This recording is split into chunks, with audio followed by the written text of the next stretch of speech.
this afternoon. We are going to get started.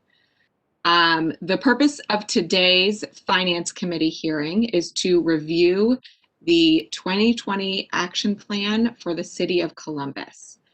I would like to thank my colleagues for joining me here today. I see Council Member Emmanuel Remy, who chairs our Economic Development Committee, and others, but most relevant to the action plan. I see Council Member Rob Dorans, who chairs Utilities, and Rob, I'm going to forget your committees, so I don't even know why I started down that line. And I know that we will, I will make sure we thank the other council members who join throughout. So thank you for being here.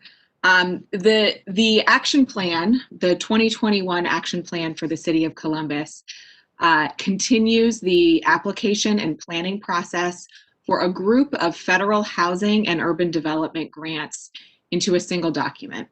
The grants covered are the Community Development Block Grant, the Home Investment Partnerships, the Emergency Solutions Grant, and Housing Opportunities for Persons with AIDS.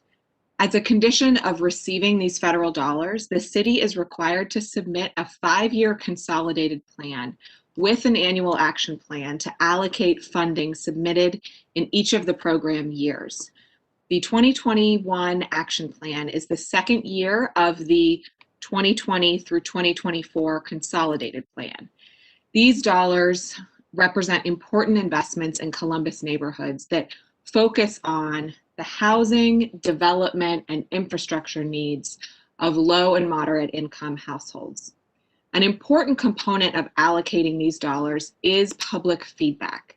In addition to any public comment we hear at this hearing, there is a 30-day public comment period for these plans. And I encourage Columbus residents to submit their neighborhood priorities to the Department of Finance and Management or directly to my office. The public comment period for the plan is open currently, and it remains open until November 25th. The plan can be viewed at columbus.gov/finance under the Grants Management section. Comments can be submitted to grantsmgmt@columbus.gov. So we will first hear an overview from Grants Management Coordinator Charles Hill before moving into presentations from departments. I want to thank Charles for being here and thank all of the Finance Department for their hard work on the many budgets that we have going at the same time this year. It's a little, 2020 is always different, including on this front. So thank you, Mr. Hill, for being here with us today. And I will actually do a brief pause before I turn it over to you just to see if my colleagues would like to add anything before we get started. All right, well then, Mr. Hill, the floor is yours.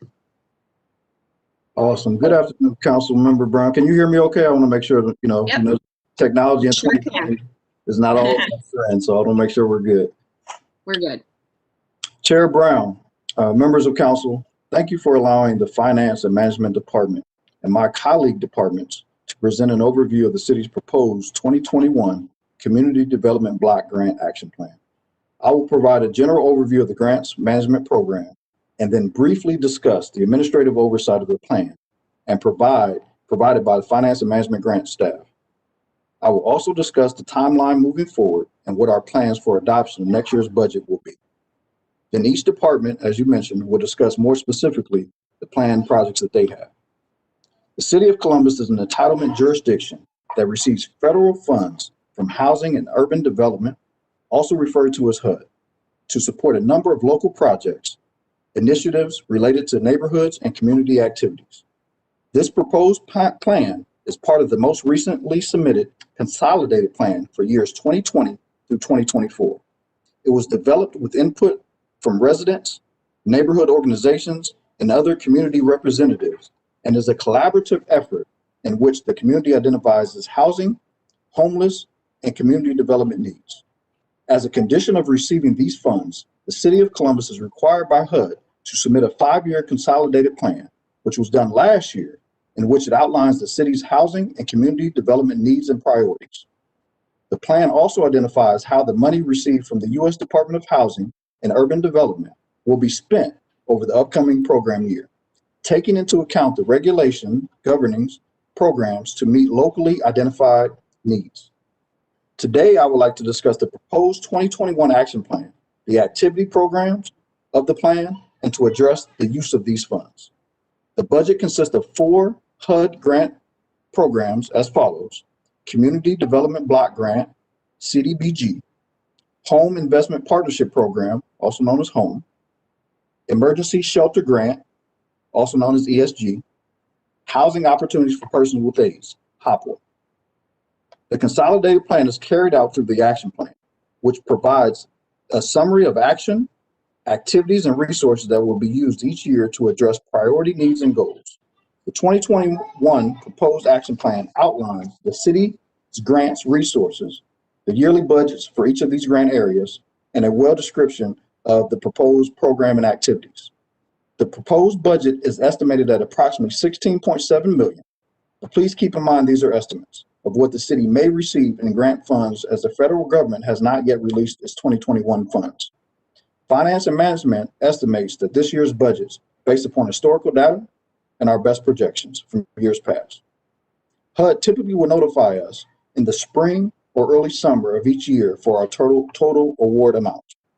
The proposed 2021 action plan provides for programs in 5 city departments: development, neighborhoods, recreation and parks, finance and management, and health. These programs involve housing, community and economic development, social services, recreational improvements, early learning, and planning activities. In the proposed action plan, it lists programs, the respective funding levels, and narrative descriptions of each of these grants. I will now address the anticipated budget for each of the 4 grant areas. After I finish, the respective departments will then provide more specific details on how these funds will support their programs. First, the Community Development Block Grant for Cdbg for 2021 is approximately $9.6 million. The purpose of Cdbg program is to build equitable neighborhoods by addressing housing, economic development, and infrastructure needs. Cdbg monies are designed to support programs that assist low to moderate income residents and eliminate slum and blighted conditions within the city. I would also like to quickly note a few restrictions for Cdbg funds. Cdbg regulations limit the amount of funding that can be used for public service types of activities. These activities include youth, health and homeless services. No more than 15% of the Cdbg funds can be spent on public services. The Cdbg regulations also limits the amount of funding that can be spent on administrative and planning activities. No more than 20% of the Cdbg funds can be spent on administrative and planned activities. Now I'd like to talk about the second grant, Home Investment Partnership Program. It is currently budgeted at $4.75 million for 2021. Home grant funds are administered through the Department of Development and are used primarily to increase home ownership and the preservation and production of affordable rental housing in economically developed, eligible communities. The third action grant is the ESG grant, Emergency Solutions Grant, which is also administered by the Department of Development. The Emergency Solutions Grant is budgeted at $600,000 this year, which is roughly the same level that they had in 2020. These grants are used to coordinate and stabilize the emergency shelter program for people who are in immediate need of housing but do not have the economic means to secure a place to live. Finally, the fourth action plan grant is for HOPWA. The HOPWA budget is projected to be at roughly $1.8 million. The HOPWA grant is administered through the Columbus Public Health and is used to address the housing needs of low-income persons affected with HIV/AIDS and families in the 8-county Columbus area. For our public process, as a part of receiving the grants awards each year, the annual action plan process requires public input. Part of the public participation process is to allow the public and stakeholders an opportunity to share in concerns and/or suggest future projects. The city began a 30-day public comment period on October 26th of this year. The public notice is to inform citizens of the proposed annual action plan and budget. And this process is outlined in the Citizens Participation Plan. Today's public hearing is a part of that process and is included in our public notice. Any public comments concerning the proposed action plan must be received by Thursday, November 26th of this year. And in order for us to begin our program year in January 2021, we are looking for adoption of Ordinance 2345 to be passed by City Council on December 7th of this year. This ordinance will be to adopt the proposed action plan. And then once we receive our letter of notice of award from HUD in the spring, we will then prepare a final action plan, submit another ordinance to City Council for adoption of the final action plan. And in addition, we will also provide a second 30-day public notice period. This public notice process will be to inform the public and City Council of any updates to the proposed action plan. This will give the public and City Council another opportunity to review the final 2021 action plan and provide any feedback before its adoption. I will now address the finance and management portion of the plan. The finance and management budget is $1.6 million within the Cdbg portion of the 2021 proposed plan. Finance and management is responsible for administering all 4 areas of the plan and other eligible HUD grant programs. The budget is for this staff is $422,000 and provides funding for 4 full-time employees. The grant staff is responsible for budgeting, development, management and financial resources, regulatory compliance, HUD reporting, and monitoring. Finance and management budgets also include this year the J. Ashburn Center parking lot resurfacing project. This is a $65,000 project which will create 46 spots in their parking lot. We partner with the Boys and Girls Club, who owns J. Ashburn Center, to provide this space for the Learning Center staff. In addition, we have budgeted for fair housing services, and the Department of Finance will contract a vendor for the 2021 Fair Housing Program service. This program will cost $150,000. We are currently have an RFP that was published on October the 20th, and the window to make a submission for that RFP will end on November the 19th. We will then make a recommendation of agency who scores the highest during the review process. Lastly, the finance and management Cdbg budget also includes a $900,000 Myrtle and Cleveland Avenue improvement project. These improvements are necessary at this intersection to increase pedestrian safety, especially with the development of a new affordable housing complex for seniors. You may have heard of the Mulby Place. The crosswalk improvement will include new signage, traffic signals, brick stamp crosswalks, and timing of light changes will be examined and modified to be more pedestrian friendly. We will work with Public Service to be the project lead on this project. For additional information, hard copies of the proposed 2020 to 2024 consolidated plan, the 2021 proposed action plan and budget, and the Citizens Participation Plan can be received by calling the Finance and Management Office at 614-645-8069, or can be downloaded from the city's website at www.columbus.gov/finance.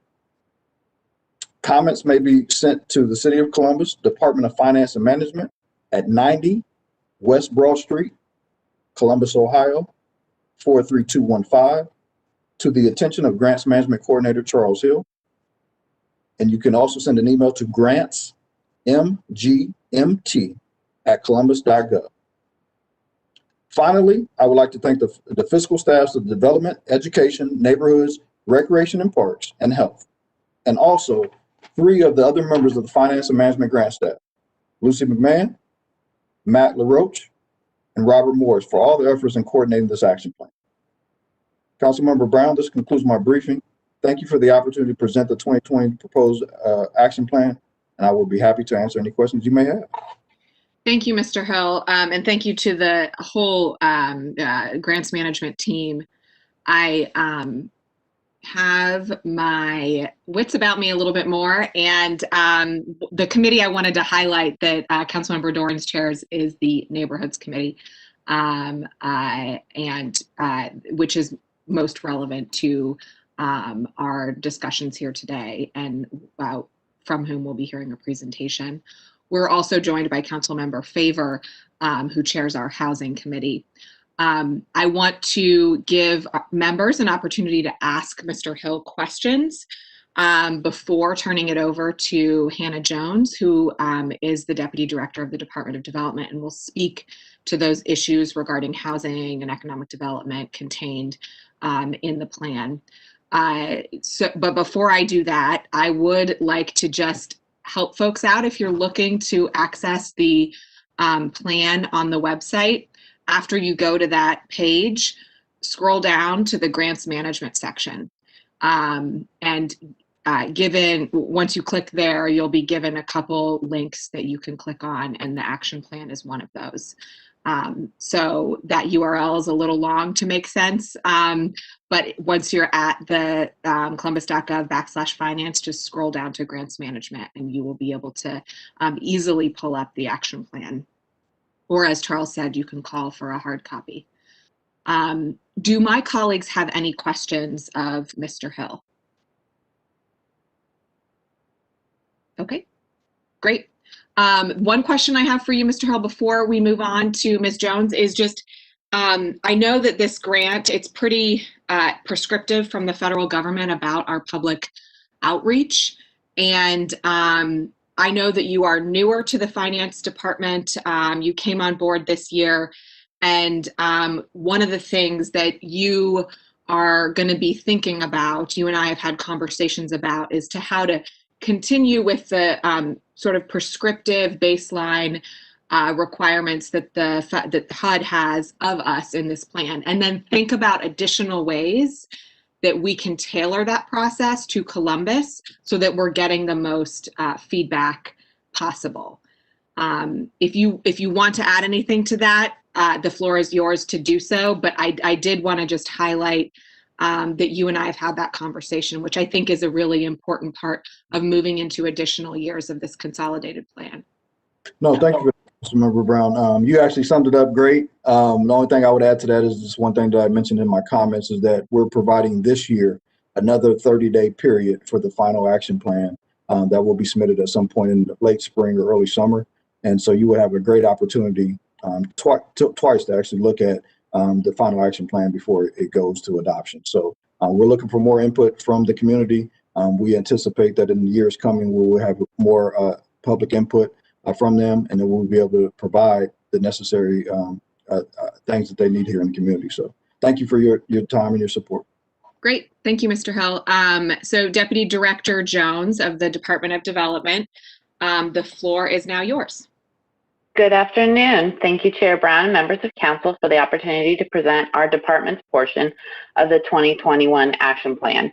And then I want to thank Charles for going through all of the full titles of every single grant that we have so that now I can just use the acronyms going forward. So thank you very much for saving me a mouthful.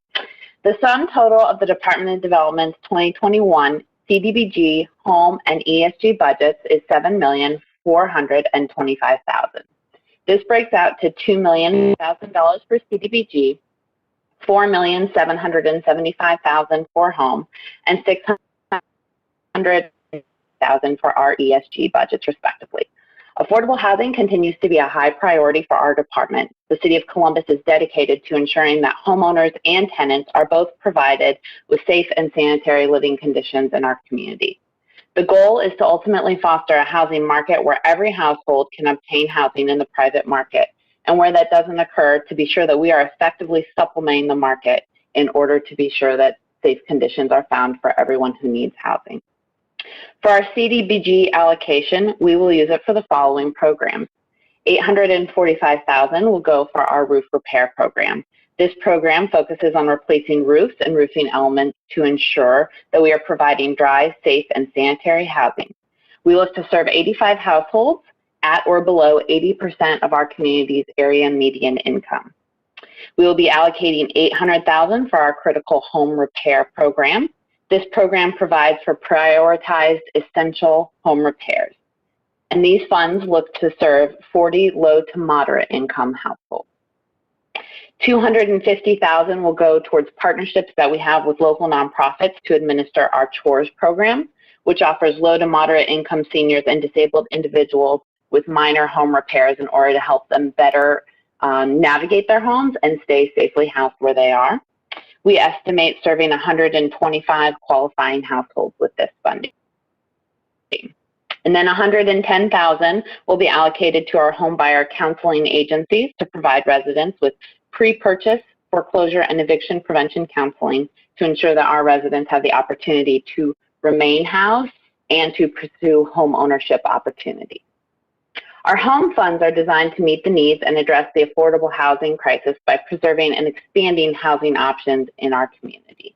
Examples of how home funds will be utilized include $1,977,500 for our rental housing work, which will assist with the creation of 250 units affordable at an average rent of 60% of the area median income, of which a portion, 12 of those units, will be affordable at 50% AMI. $1 million will go to homeowner housing. This is the focus of our home ownership program, and will provide funding for 10 to 12 homes for households that are at below 80% AMI. $600,000 goes to a set aside to support our community development corporation partners who are providing affordable rental housing units in the South Side and Franklinton, as well as Driving Park. These households are usually 50 to 60% AMI households. We will be utilizing $325,000 for our tenant-based rental assistance program, which will assist approximately 55 households who would otherwise be homeless. $250,000 will go to provide down payment assistance for approximately 42 first-time home buyers who all are at 80% AMI or below. And $225,000 goes to support the operational funding for our local community development partners through the Community Development Collaborative. Lastly, we're proposing to use our $650,000 in emergency solution grant to fund and provide rapid rehousing and or shelter assistance for the individuals that go through the Community Shelter Board. The Community Shelter Board anticipates serving about 4,500 people next year. And that wraps up my presentation, and I'm happy to answer any questions that you, Chair Brown, or members may have. Thank you. Great. Thank you so much, Ms. Jones, Deputy Director Jones. Are there questions from my colleagues about the Department of Development's presentation? Councilmember Brown, I do have a few questions. Councilmember, yep. Good afternoon, everyone. Ms. Jones, thank you for being here today. Just wondering, given the pandemic, how does this year's grant award compare to years past? Decreased? Go ahead. No, just asking if it decreased or increased. So I'm going to defer to Charles and Lucy to redirect me if I'm speaking out of turn. This is our standard action plan. So technically for the entitlement grants, it tends to be rather flat from year to year. We have seen some administrations have changed the entitlement grants, so we do see changes. I think what's different about this year's action plan is that Charles and Lucy have also looking at plans for our COVID-related CARES Act funding. So we do see an increase in the allocations, but they're not necessarily the entitlement grant allocations, so to speak. Okay, thank you. And given that it is flat, has the pandemic changed the way in which you all made the decision to perhaps allocate certain funds to other areas? Yeah, I'm sorry. So I do think we're trying to be more strategic. I think that talking about the investment in public service on Cleveland and Myrtle, where we're going to be coming in with some bond funding for a supportive housing project, I think we're trying to see how we can get as many resources in different places to allow projects to continue as we start to realize the impact of the pandemic. So some of our stuff is flat, like for instance, the Emergency Solutions Grant, it's a set dollar amount that we get every year. The TBRA is similar. Where you do see fluctuation is in our home ownership and rental. Sometimes that's due to program income. So when we get payments from developers, then we recycle that back through. or as more projects come online faster, where we can get those resources so that we're getting housing built and folks served as quickly as possible. I think one difference is that our critical home repair programs have traditionally been funded by bond. Recognizing the strain on our budget collectively, we did submit to have some of them funded by Cdbg. So that is a little bit different, and that's one way that we were trying to think differently to make sure that we had resources to serve as many people as possible. Does that mean that we'll have additional capacity to help residents? I hope so. I think that one of the things that was exciting about the capital budget announcement and with your leadership was the $11.5 million set aside for affordable housing. So we do have some programs that will still serve homeowners out of the bond funds. So hopefully, yes, we're bringing more resources to the table collectively. Thank you.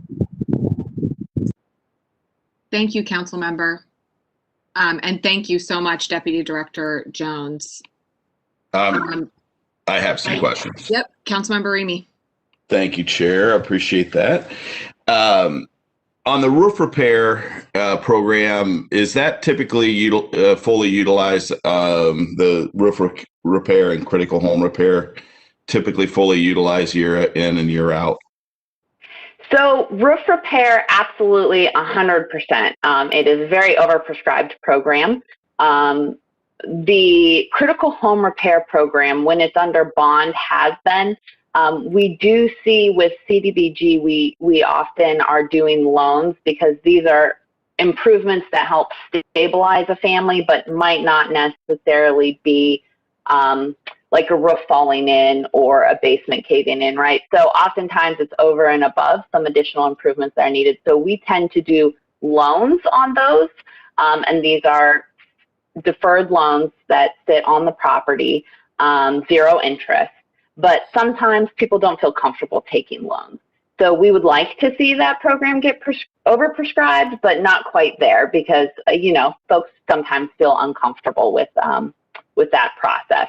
But I think, again, we've seen a lot of need, very frankly, with the impact of COVID, we've had to change how we do our operations. So I would anticipate that for this year, at the very least, we're going to have a pipeline that will fully use it. Yeah, I kind of was going down that path because I question whether or not 80% is the number. Should it be 60%? Because then we're hitting a wider range of people in the Hilltop and Linden area, 60% and below. When we start getting up to 80%, we're starting to talk a little bit more about workforce housing. And so, if we're really trying to make an impact in some of our opportunity areas, should the limit be capped at a lower level? I think that's a fair point. I frankly don't have enough numbers to tell you for sure how high we're hitting between that 60 and 80. I will tell you that I feel like probably the majority of the households are 60, but I'm happy to get the actual details and discuss it. So I don't want to steal Moria Wade's thunder in this whole thing, who will be speaking a little bit later. But our single largest item that we're using this money for is our tree action plan, and that's $2.2 million. And so as environmental chair, I'm incredibly excited because we have been very deficient in that area. However, I'm also very cognizant of the times we're in right now, these COVID times. And is that the best way to spend our money when there's $0 for any type of business expansion or economic development as it relates to our businesses, as well as development of people skills in this COVID time? And so I wanted to bring this point up to challenge the administration, because I believe that there are some opportunities. And according to the 2020-2024 consolidated plan, 2 of the items are to foster business expansion in areas of need and foster development of skills for residents in need. And the department just did a great job getting out CARES dollars, millions and millions of dollars of CARES dollars. And these Cdbg dollars are no different in reality to what we did in that exercise. And so it just seems to me that to be more relevant and to utilize these dollars in a more critical way, the administration should be looking to maybe not plant as many trees this next year, but to actually provide jobs and people skills where it's hurting our residents the most. And you don't have to answer that, Hannah. I didn't mean to put you on the spot. It's not directed at you in particular, but you're just the spokesperson for the. No, I completely understand and respect the comment. I could also go on a long tangent probably about the value of tree canopies for the social determinants of health and the betterment of a neighborhood, but I will not do that. I think what I would say is that I know from a lot of experience that one of the beauties of the CARES Act dollars was that they were really flexible and allowed us to do a lot of things very quickly. And Cdbg in its traditional iteration, I do not think is nearly as flexible. And so I know that one of our goals has been to move as much of the small business work to general fund and capital fund and keep the small business plan implementation going. Recognizing that perhaps maybe Cdbg hasn't traditionally been the best way to do that work. But that's my unsolicited feedback. Yeah, and I appreciate that. And, I talked to the director about it at length on an ongoing basis. But certainly as points number 7 and 8 of the consolidated plan are clear, and we have $0 allocated for it this next year, that's a concern.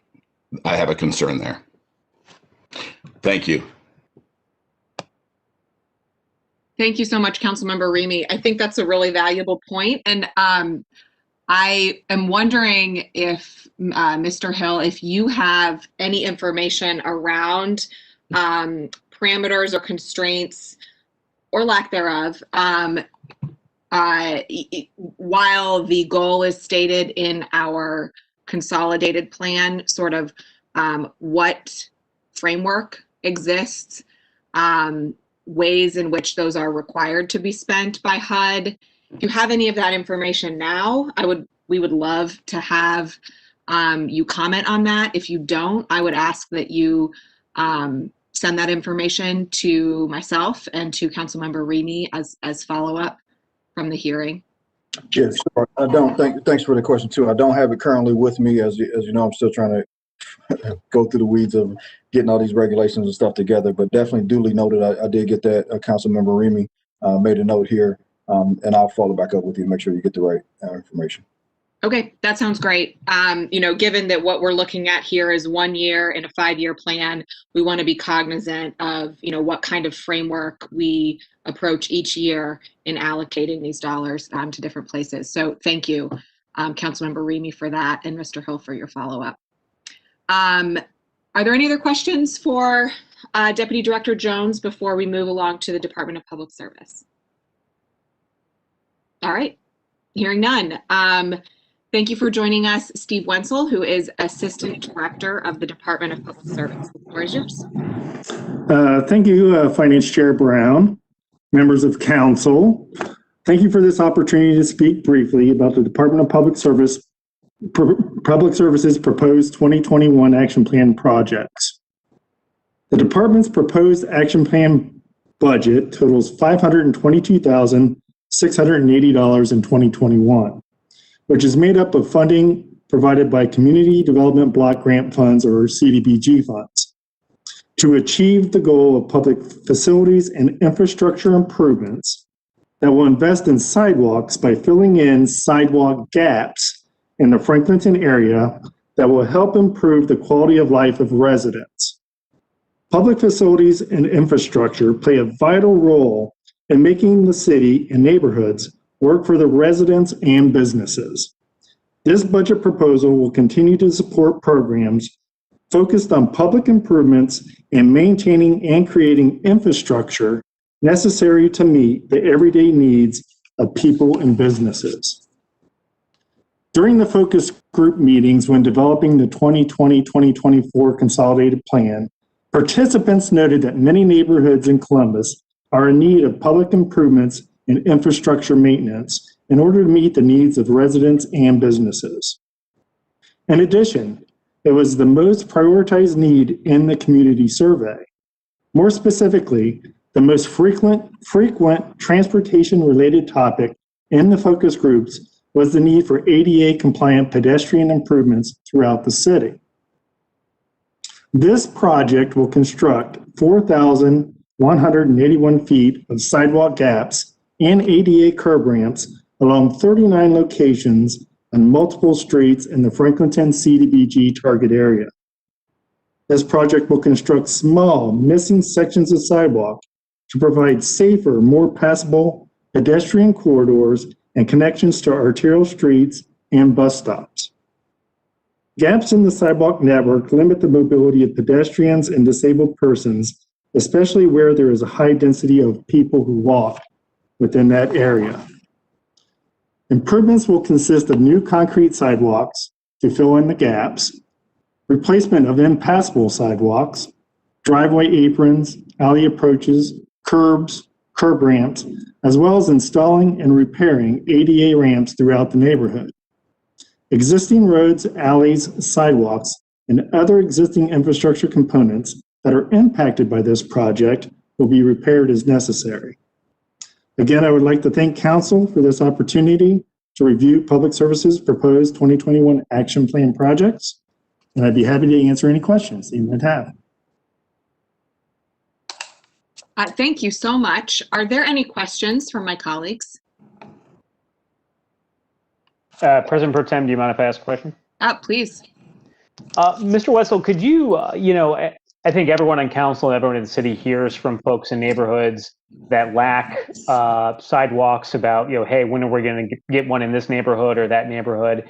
And, every year we really look at whether it's the capital budget or Cdbg about trying to deploy more of these resources, as you mentioned in your comments. I wanted to know if you could speak to the prioritization and how the city goes about looking at from a holistic manner where we're going to invest in sidewalks within the community and sort of how we go about this process. Yeah, thank you, Councilmember Dorans. Yeah, we're lucky to be able to tap into a lot of different funding resources to try to expand our sidewalk network throughout the city. In this case, being Cdbg funds, a lot of other areas. We look at our capital improvement budget, where earlier or last week that we presented that we're going to spend roughly $8.4 million installing new sidewalks throughout the city. We also look at some URF projects and look at the communities within those URF areas and their priorities to address some of the sidewalk issues as well as other infrastructure issues within their community. But we try to assemble all these budget dollars to basically try to expand our network as much as possible to help us determine some of those areas where we're going to install sidewalks. We look at vehicular traffic, how much traffic that is being produced in that area. We actually look at 311 service requests. So it is important for our community to call 311 and talk about sidewalks and issues that they're seeing in their neighborhood, so we can keep that within our database as we prioritize these projects. We look at some of the mayor's opportunity neighborhoods or Cdbg areas or Columbus neighborhoods to try to look at better ways to leverage those projects within those neighborhoods first, because we know that there is a great need there. We look at the presence of worn paths that are in some of these areas, and specifically in the Franklinton area, some of these connections, you can actually see where there's been a path that's been walked across these different sidewalks, and the need that there is a lot of pedestrian traffic that is there. We kind of look at some of the schools in the areas, and we look at the school district-wide travel plans in conjunction with Columbus City Schools to address and identify sidewalk needs that are around those areas also. We look at the MORPC crash database, and we look at where we're having issues with pedestrian crashes throughout our city, and we try to target some of our sidewalk priorities through that initiative also. And we also look at destinations of interest. Where are people trying to get? Are they trying to get to rec centers or libraries or community centers or businesses and restaurants? And we try to identify those along with all these other factors, and we look at prioritizing our sidewalks throughout the city. Thank you. Thank you so much, Assistant Director. Councilmember, did that answer your question? Do you have any follow-ups? It did. Thank you, Mr. Wetzel. Great. Are there any other questions from my colleagues about the infrastructure investments detailed by Assistant Director Wenzel? Okay, well, thank you so much. Next, we have Morgan Wade, who is Management Analyst with the Recreation and Parks Department. And the floor is yours, Morgan. Good afternoon. Good afternoon, council members. I'm Morgan Wade. I'm representing Recreation and Parks, and thanking you for the opportunity to be able to share our programs and projects that are funded through this Cdbg 2021 cycle. Our full source of the action plan grant are the Cdbg grants. We don't have any of the other grant funding. So our total funding for Cdbg fiscal year 21 is $3,626,000. That covers both program and capital projects. The program grants, $846,000. Those go toward the action plan goal of providing education and recreational opportunities for youth, and fund 7 full-time and 55 part-time staff. I'll give more detail about each of those programs in a minute. The capital projects, and Councilmember Remy, I think this could be where this could make you feel a little bit better about the tree canopy. This could just be a wording in how we call this park and tree canopy improvements, but we have 2.28 of our park and tree canopy improvements. I'll go into more detail later, but it's really meeting the action plan goal of providing public facilities and infrastructure improvements. And to speak to that a little bit, we have over 400, I think it's 403, like as of the last month, parks in our system, and I think over 80 facilities. When we did an assessment last year of our facility conditions, this would be community centers, athletic complexes, pools. I think the average age of our facilities was 46. So they're getting up there, and the Cdbg funding really helps keep our facilities safe and of the quality that we would want to be able to provide for our residents. So speaking to the program grants, our largest Cdbg portion for program grant is $630,000 for the Capital Kids program. So this is an after-school and out-of-school time program for elementary students that's usually offered at 4 locations: Feddersen Community Center, Marion Franklin Community Center, Sullivan Gardens, and Beatty.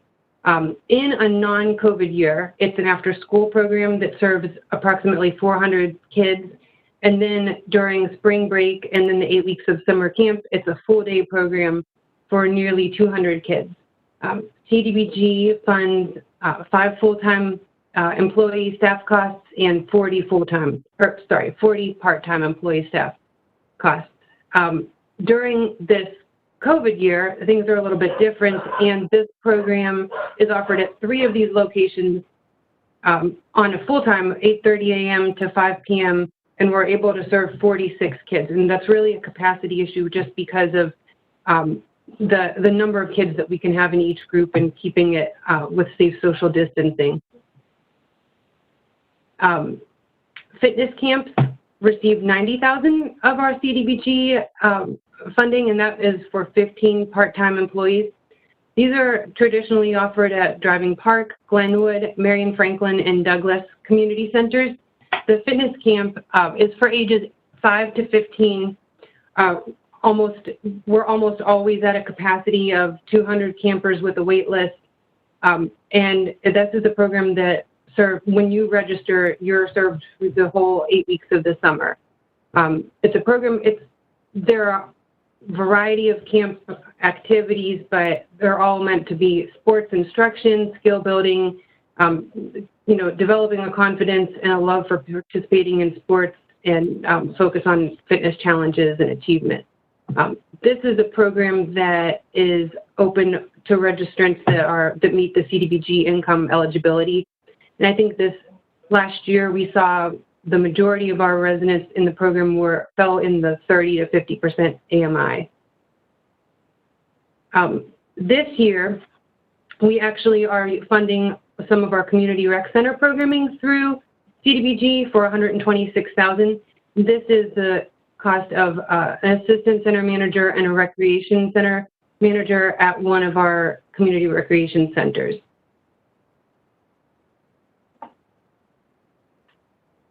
Now, for the capital projects are the largest portion of our Cdbg funding, and when this park and tree canopy improvements is the 2.28 that I was referring to, this actually funds major park improvements at 12 park locations. And I have a slide, but I'll name these because I can't share my screen. But so there's 12 parks across 10 communities. These are funding major playground replacements and improvements, replacement of and like enlarging open air shelters, replacement of sports courts, hard surfaces. The locations are Hilliard Green Park, Hiltonia Park, Kings Row Park, Cobacher Park, Livingston Park next to Children's Hospital, Marie Moreland Park in American Addition, Mayberry Park, Millbrook Park, Reddick Park, Smith Road Park, Sullivan Gardens Park, and Waltham Woods Park. We describe our service area for neighborhood parks as anybody living within a 10-minute walk. And so there are 30,000 residents that benefit from these major park improvements within these parks, and the parks are all in low and moderate census block groups as well. As part of that same funding source and same project, we'll also be planting a little bit over 500 trees across four communities that have been identified as priority neighborhoods through our urban forestry master plan. We'll also be planting trees in each of the parks that I had previously identified.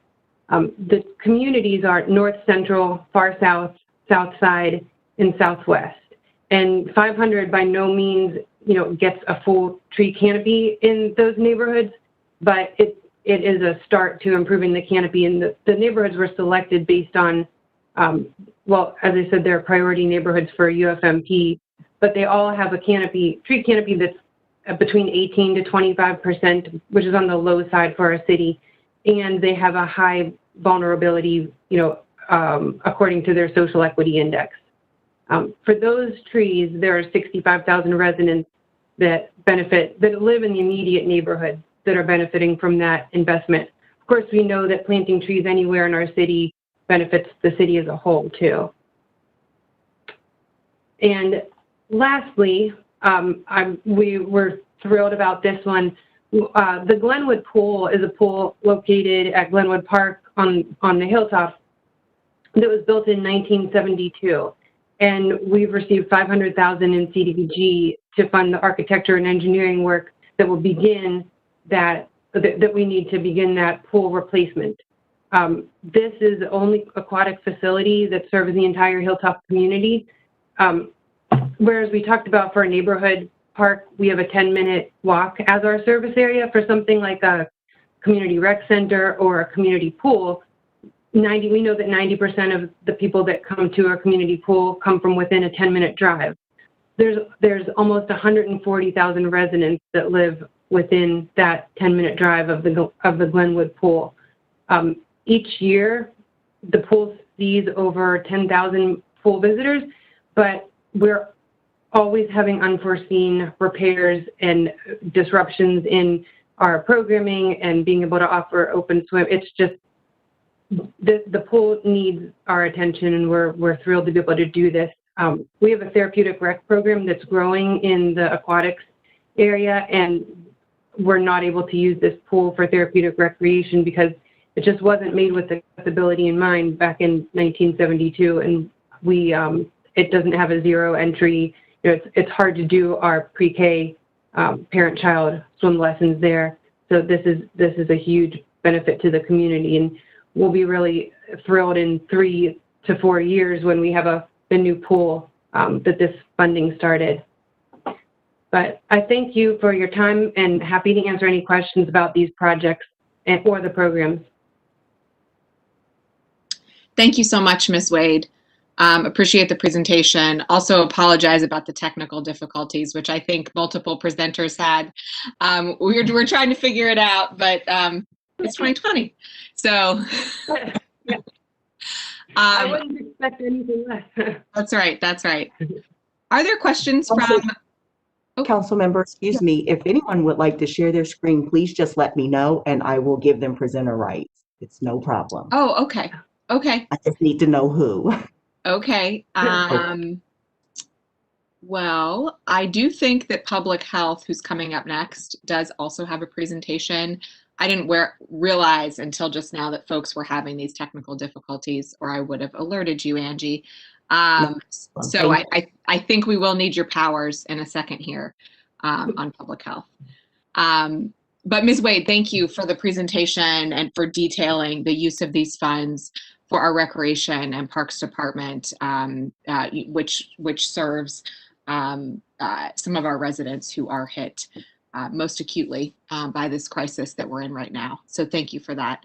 Are there questions from my colleagues about any of the presentation that Ms. Wade went through?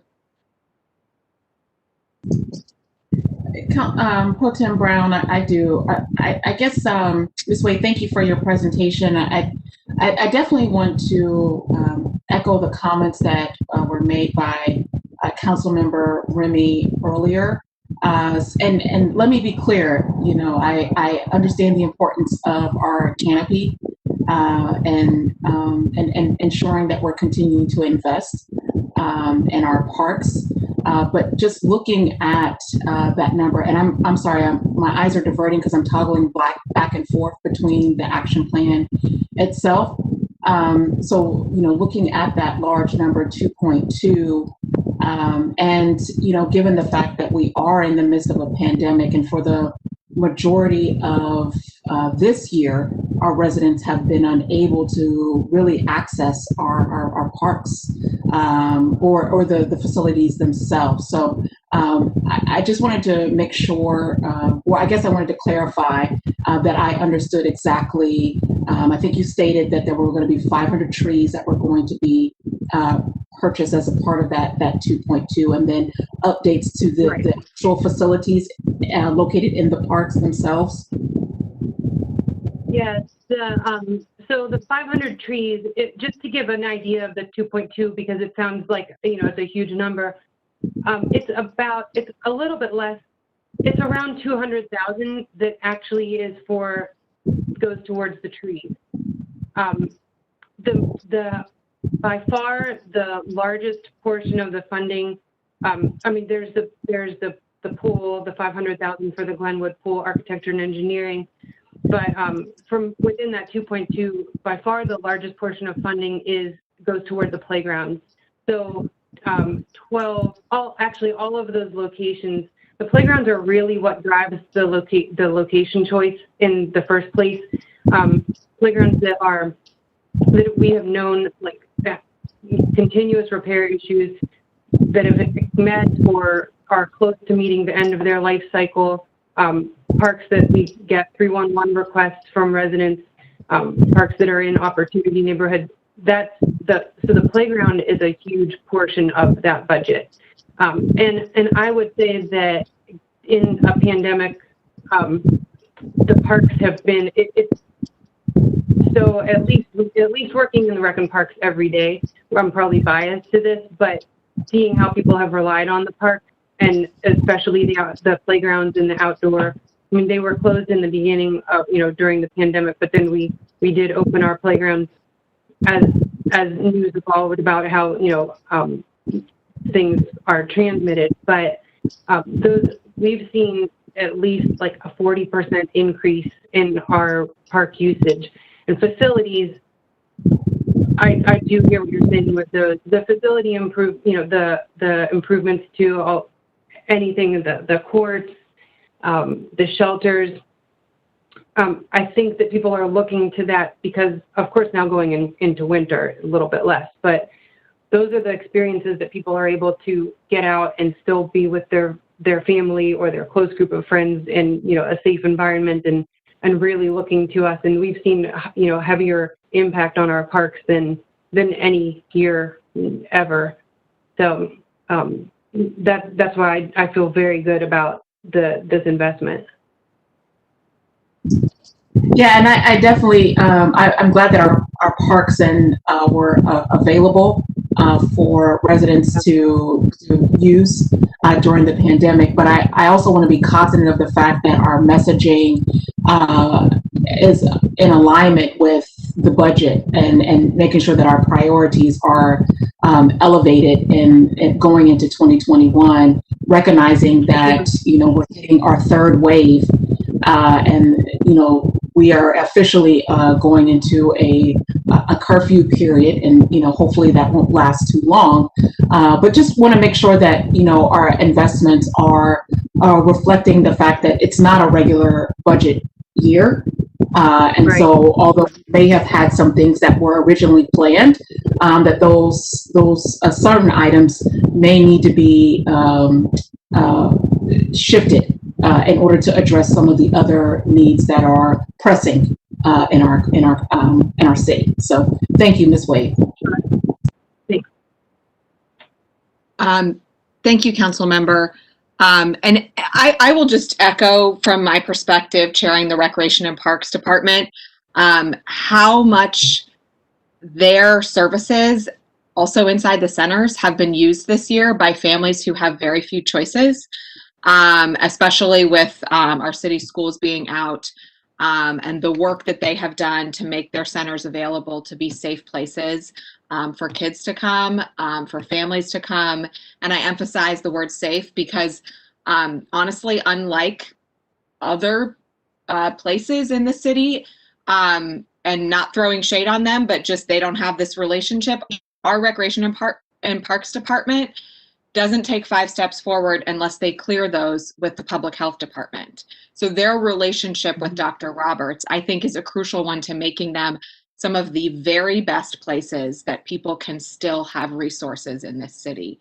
Our parks are really important during, the season that it's warm, and that 40% increase also corresponded with an increase in 311 calls about infrastructure needs at these locations, from graffiti, needing to be removed, to just more wear and tear on our parks themselves.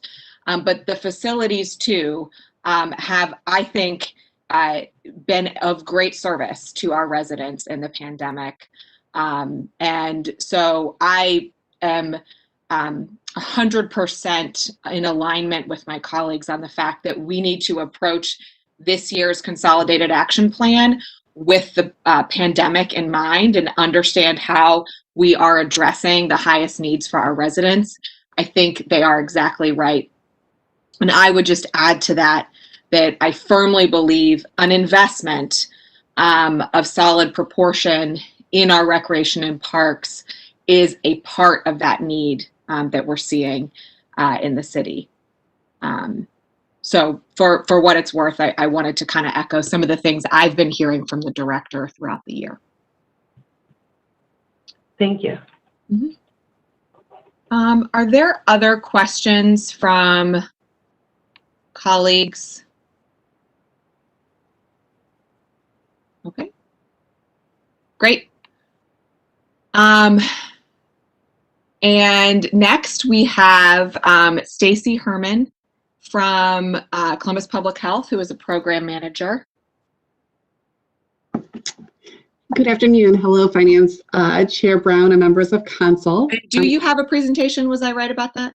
You are correct. Okay. So if I could share my screen, that would be so appreciated. Yes. Yeah.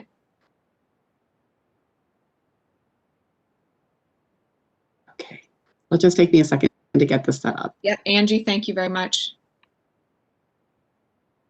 Absolutely, Councilmember. Thank you. Can you just confirm if you're able to see the screen? Fantastic, thank you. So first and foremost, it is estimated for fiscal year 2021 that our entitlement award will be $1.4 million. We also have prior year carryover estimated at $1.25 million. And the total budgeted for fiscal year 2021 expenditures is currently $1.79 million. We intend to commit the prior year resources first, as we have done in years past. So the Housing Opportunities for People with AIDS program, otherwise known as HOPWA, is very specific to housing that benefits low-income individuals with a diagnosis of HIV, as well as their families. There is a strong focus on providing housing assistance and support for HOPWA-eligible clients to reduce the risk of homelessness and increase access and appropriate health care and other support. HUD established 3 primary eligibility requirements and also allows local communities to add additional local requirements. But the HUD-specific eligibility requirements includes a diagnosis of HIV, the household needs to be classified as low income, which is defined as living at or below 80% of the area median income. And then finally, residency. And residency for this program is a little unique. It's defined as the Columbus Metropolitan Statistical Area, which includes the counties that you can see on your screen. It's important to note that the disease prevalence, the HIV disease prevalence, is highest in Franklin County, where we see approximately 95% of all individuals living with HIV residing. There are 4 service categories that we plan to fund during fiscal year 21. And this is a continuation of what we have funded over the last couple of years. So the first service, tenant-based rental assistance, is long-term housing subsidy assistance. And we anticipate serving approximately 143 households in fiscal year 21. It's important to note the number of households versus individuals. And so a household must contain an individual living with HIV, but there may be other family members residing within that household. Short-term rent, mortgage, and utility assistance is a program designed to provide emergent response for individuals that are currently housed and have, with some short-term assistance, will be able to maintain independence following whatever either financial hardship or hardship related to their HIV condition. And for fiscal year 21, we anticipate serving 90 households.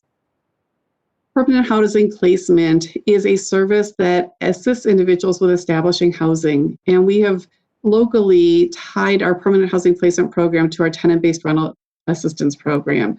And the way that this program works, it allows for individuals moving into a TBRA unit to receive assistance with either a security deposit, the establishment of utilities, or it will also pay for first month's rent. And for fiscal year 21, we plan to serve approximately 39 households. Additionally, it's important to note with PHP that we also allow for individuals that are currently in a TBRA unit who need to move or want to move to an alternative unit. And reasons for moving could be anything from the landlord selling the property and the unit no longer being available to the client not personally feeling safe in that unit and finding an alternative property to live in. So PHP dollars may also be used to support individuals that are currently housed in TBRA. The final category that we fund is support services, otherwise known as housing case management. And so all individuals receiving TBRA short-term rent, mortgage, and utility assistance or permanent housing placement also receive housing case management. And when we total all of our clients that would be served, we anticipate serving a total of 233 households. And that number is duplicated because, again, an individual might receive PHP and TBRA. The annual goals supported by the HOPWA projects activities as reported in the consolidated. As reported in the consolidated plan, are to provide housing and services for persons with HIV.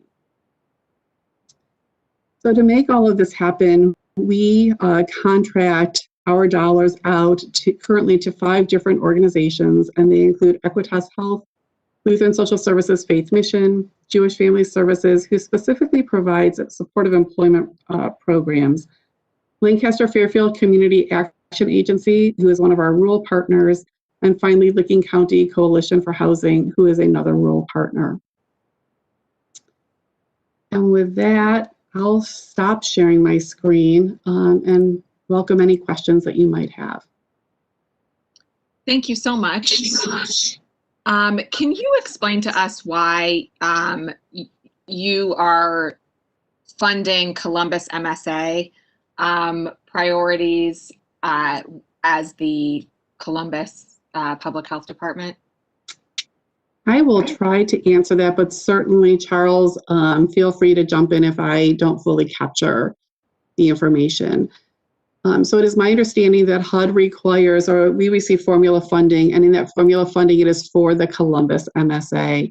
I can't speak to the full history of how these dollars have been directed to public health. I only know from my time here that it has been a long time, more than 15 years, that the Columbus Public Health Department has been managing these grant funds, specifically because it is serving individuals living with HIV.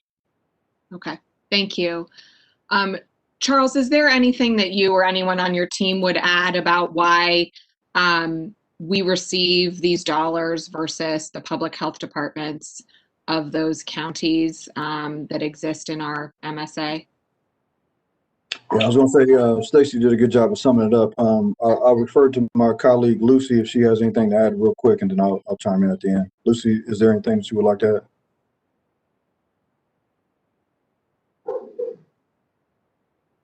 I think she's shaking her head no. Oh, Yeah, no, just that also these other communities don't get the entitlement funds.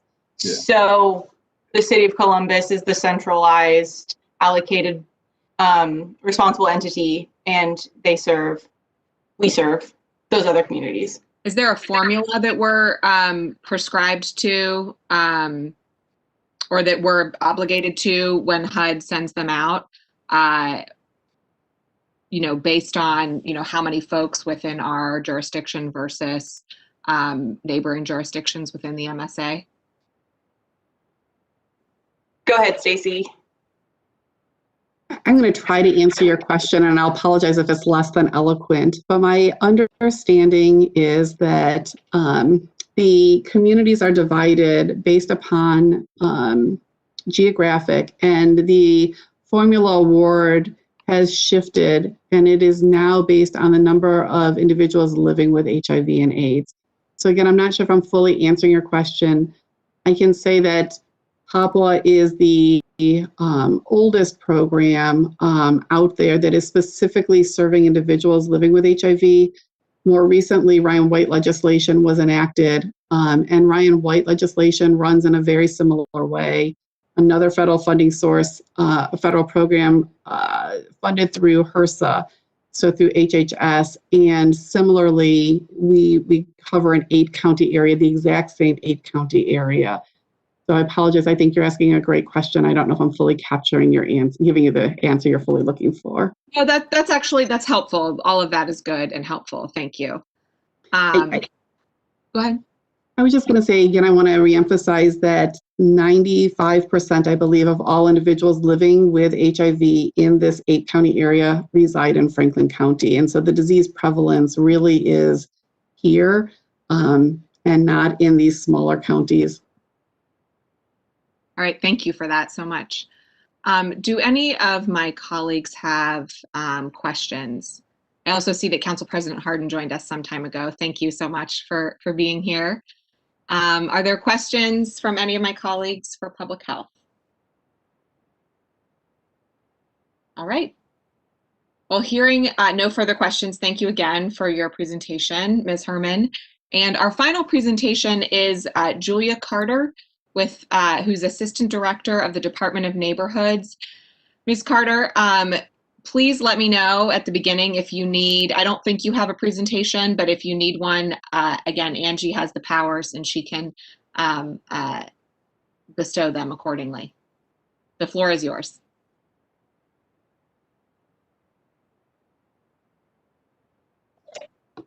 Thank you, and good afternoon, President Chair Brown, and members of council. I had a presentation, but I'm having technical difficulties. As you guys can see, we're in the process of moving, and some of my equipment was disconnected, and it's just been a challenge. So I'm just going to proceed without, if that's okay.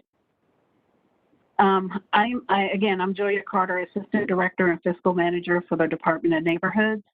The Department of Neighborhoods serves as the front door to city government for our residents, and we use Cdbg funds to improve safety and fund community planning projects.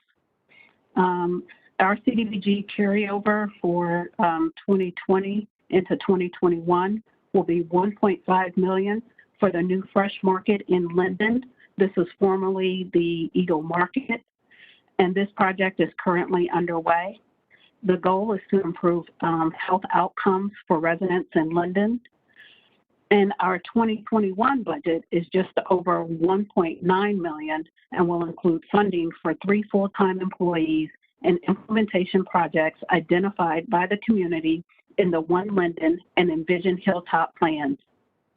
In Linden, we will invest $111,000 in lighting in the Linden Lighting Project that will continue from 2020.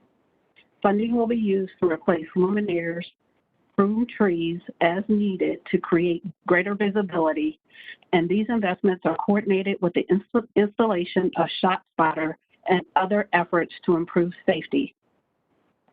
Those projects are public facilities and infrastructure improvements that are in the comp plan, and it's a low mod area benefit to the residents served. Emerald Hernandez is the Department of Neighborhoods project manager for this project. And finally, we have $1.5 million that will be invested towards the construction of a free market for low to moderate income families at the Wheatland Farm site located adjacent to the Wheatland Crossing housing complex in the Hilltop neighborhood. Design and engineering will be completed by the Mid-Ohio Market, and the city will fund a portion of the construction with these funds.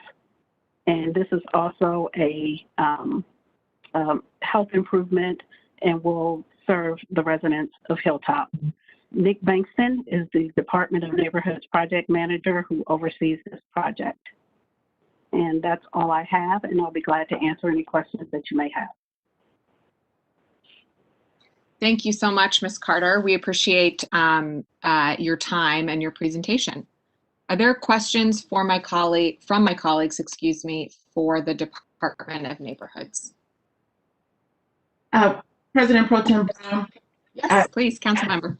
This is more of a technical question, maybe for Mr. Hill or Ms. McMahon. It is.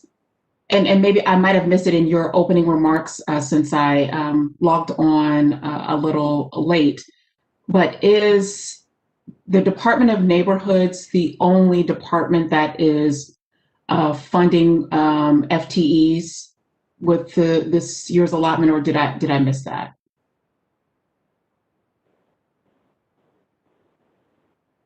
Yes, they are.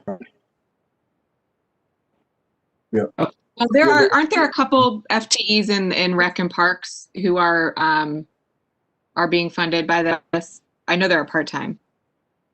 Let me look here. Hold on a second. 7 full-time in Rec and Parks, I believe, Morgan. Is that right?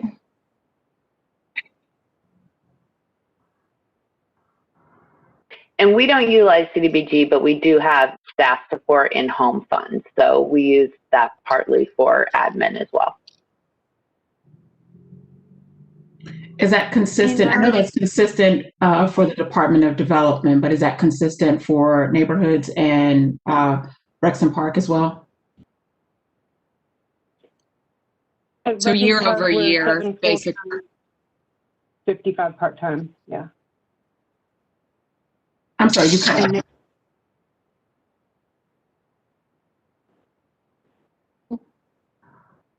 I think what she's asking, sorry, I'm jumping in. I think what Councilmember Favor is asking, and maybe Lucy, I cut you off, but is that the development department, their staff funding is consistent from past years. She's asking, is there that same past year consistency for rec and parks and for neighborhoods? Did I get your question right, Councilmember? Yes. Okay. So in neighborhoods, yes, it's consistent within years past. In recreation and parks, we've expanded the funding for some of the rec center managers this year, and that's the only difference. Okay. Is there any reasoning why that wasn't absorbed through the operation budget?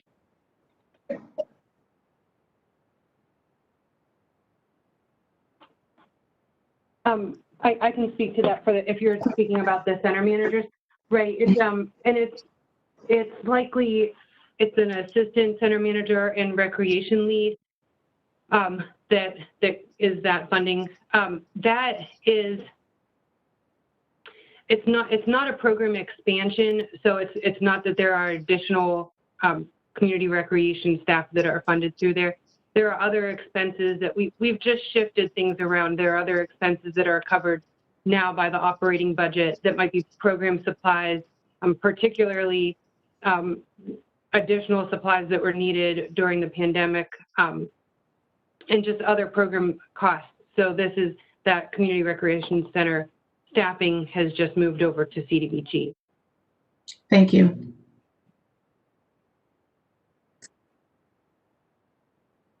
Thank you, Council Member. Are there other questions from council members?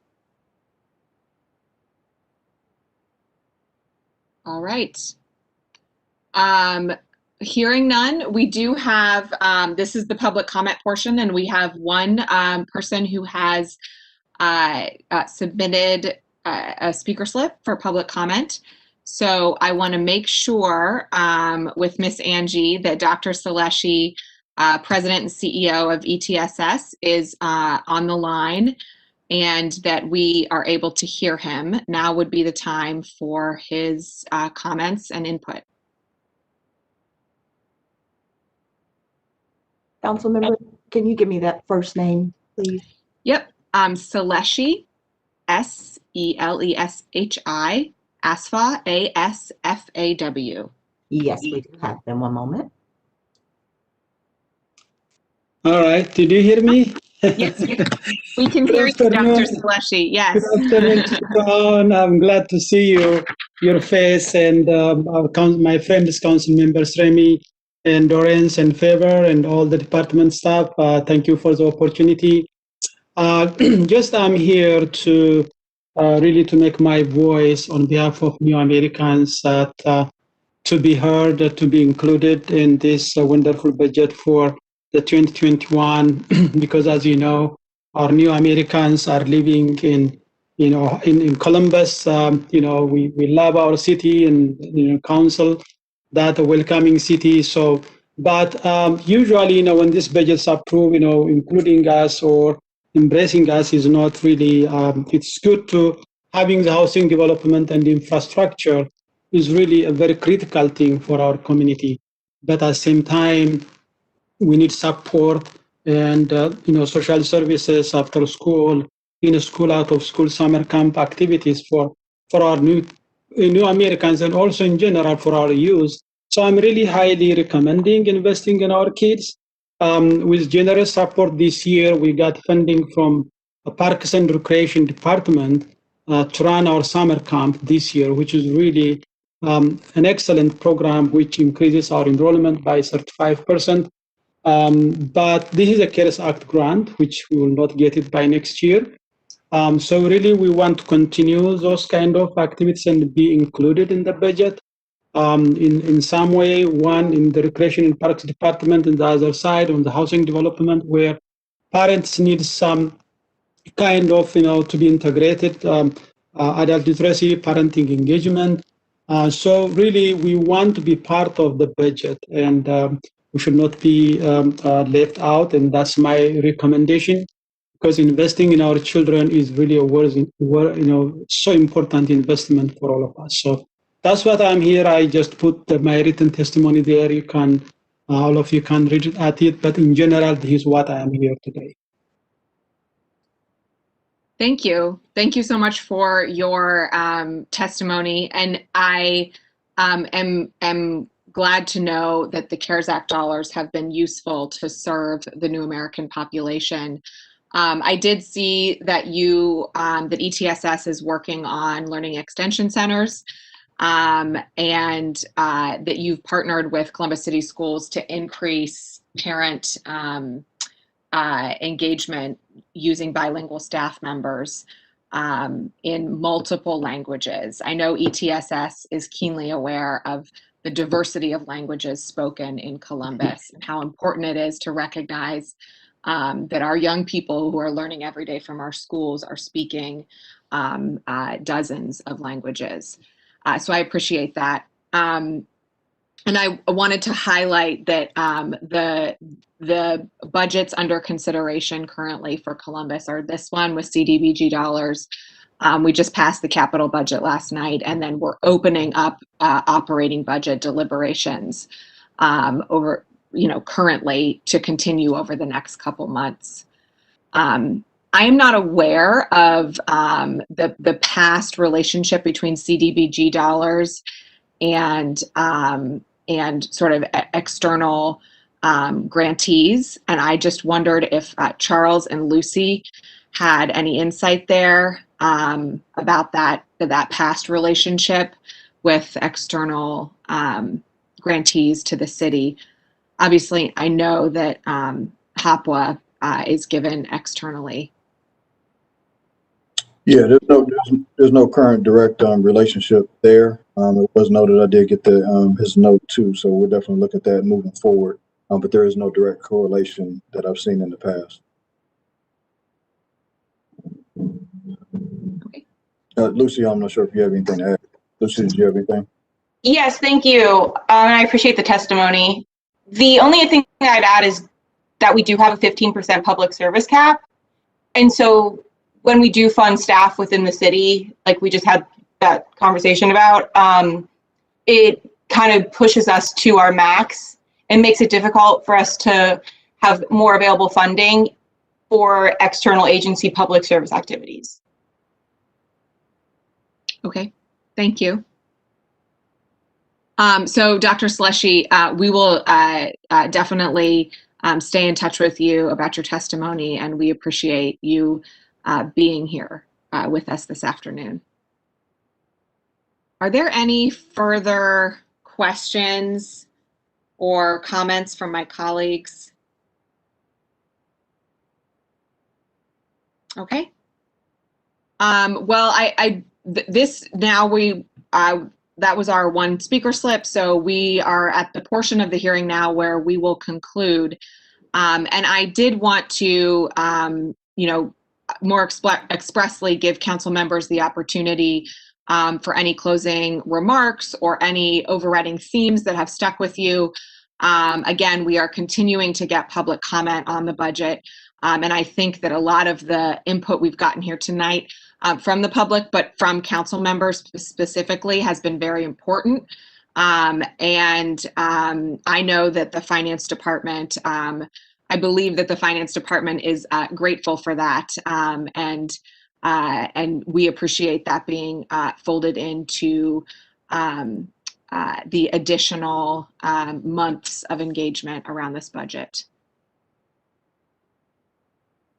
Anything from my colleagues? It's totally fine. If not, I just never know. Okay. All right.